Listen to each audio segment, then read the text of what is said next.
25-ാമത്തെ വയസ്സിൽ ഏത് തരത്തിലുള്ള വർക്കൗട്ട് പ്ലാനോ ഡയറ്റ് പ്ലാനോ നമുക്ക് നമ്മളുടെ ബോഡിയെ പരീക്ഷിക്കാം. നമ്മളുടെ ബോഡി ചിലപ്പോൾ അങ്ങ് ക്ഷമിച്ച് കളയും. പക്ഷെ 45-ാമത്തെ വയസ്സിൽ അങ്ങനെയല്ല. 1.5 മാസം മുമ്പ് USA-യിലുള്ള IT പ്രൊഫഷണൽ ഞാനുമായിട്ട് കോൺടാക്ട് ചെയ്തപ്പോൾ അദ്ദേഹം പറഞ്ഞ പ്രോബ്ലംസ് ഇതൊക്കെയായിരുന്നു.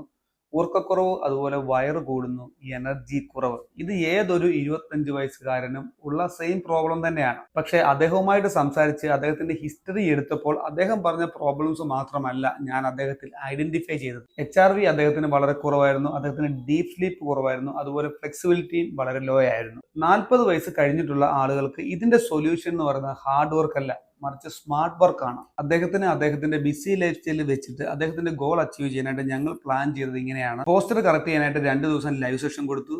ഒരു ദിവസം ഫ്ലെക്സിബിലിറ്റിക്കും ഒരു ദിവസം എൻഡുറൻസിനും ഫോക്കസ് ചെയ്തു. 2 ദിവസം ജിമ്മിൽ സ്ട്രെങ്ത് ട്രെയിനിങ് സെക്ഷനും കൊടുത്തു. വളരെ സിമ്പിൾ ആയിട്ടുള്ള ഡയറ്റ് കറക്ഷൻസ് മാത്രമാണ് ഇദ്ദേഹത്തിന്റെ ഡയറ്റിൽ നമ്മൾ അപ്ലൈ ചെയ്ത് കൊടുത്തത്. 45 ദിവസത്തിൽ നിങ്ങൾ ഈ കാണുന്ന റിസൾട്ട് അദ്ദേഹത്തിന് ഉണ്ടാക്കി കൊടുക്കാൻ സാധിച്ചു. ബോഡി വെയിറ്റ് ഏകദേശം 6 lbs കുറഞ്ഞു. വേസ്റ്റ് സൈസ് ഏകദേശം 4 സെന്റിമീറ്റർ കുറഞ്ഞു. HRV 28-ൽ നിന്നും 31 ആക്കി ഉയർത്താനും സാധിച്ചു. ഇദ്ദേഹത്തിന് 45 വയസ്സുണ്ട്. 25-ാമത്തെ വയസ്സിൽ നമുക്ക് ഹാർഡ് വർക്ക് മതി. പക്ഷെ 45-ാമത്തെ വയസ്സിൽ സ്മാർട്ട് വർക്ക് ആണ് വേണ്ടത്. ചെറിയ ഡെയിലി ചേഞ്ചസ് വലിയ ട്രാൻസ്ഫോർമേഷൻ ആയിരിക്കും ഉണ്ടാക്കുന്നത്. നിങ്ങൾ 40 വയസ്സ് കഴിഞ്ഞ ആളാണെങ്കിൽ ആനന്ദം എന്ന് കമന്റ് ചെയ്യുക. ഞാൻ നിങ്ങളെ ട്രാൻസ്ഫോർമേഷൻ ചെയ്യാനായിട്ട് ഹെൽപ്പ് ചെയ്യാം.